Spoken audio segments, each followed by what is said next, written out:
Club অফিসিয়ালদের কোনো programme থাকলে প্লেয়ারদেরকে invite করে। হ্যাঁ, তো আমরা পিঙ্ক সিটিতে বাটন রোজে যে প্রোগ্রামটা ছিল, আমরা ক্লাব থেকে সবাই দল বেঁধে গিয়েছিলাম। তো আমরা খাওয়া দাওয়া শেষ করে বসে বসে গান শুনতেছিলাম। তো পিছনে যে ম্যাডাম বসে আছে সেটা তো আসলে আমি ওইভাবে প্রথমে ফলো করি নাই। তো আমার একটা ছোট ভাই আরিফ, ও বলছে যে ভাইয়া দেখো পিছনে তো বেশ ভালোই বসে আছে, দেখো কিছু করা যায় কিনা, কিছু করা যায় কিনা। আমি বলছি কি করবো। পরে আমি ঘুরে দেখলাম ওকে, ওরা একটা ফ্রেন্ড বসা, হ্যাঁ জিহান ওর নাম, ওরা দুজন বসা।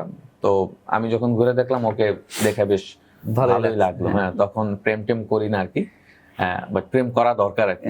হ্যাঁ, যেহেতু খেলতেছি সাথে সাথে একটা প্রেম করলে ভালোই হয়। তো আমরা যাওয়ার সময় চিন্তা করলাম যে এখন চলে যাব না কিছু একটা করে যাবো। এক্স্যাক্টলি। এখন আমার যে ছোট ভাই আরিফ ছিল, আমি আরিফের একটা ফোন নাম্বার, আমার নাম্বারটা লিখে আমি বলছি আরিফ আমি লিফটে উঠে গেছি, আরিফ উঠে গেছে। আমি বলছি যে নাম্বারটা তুই দিয়ে আয়।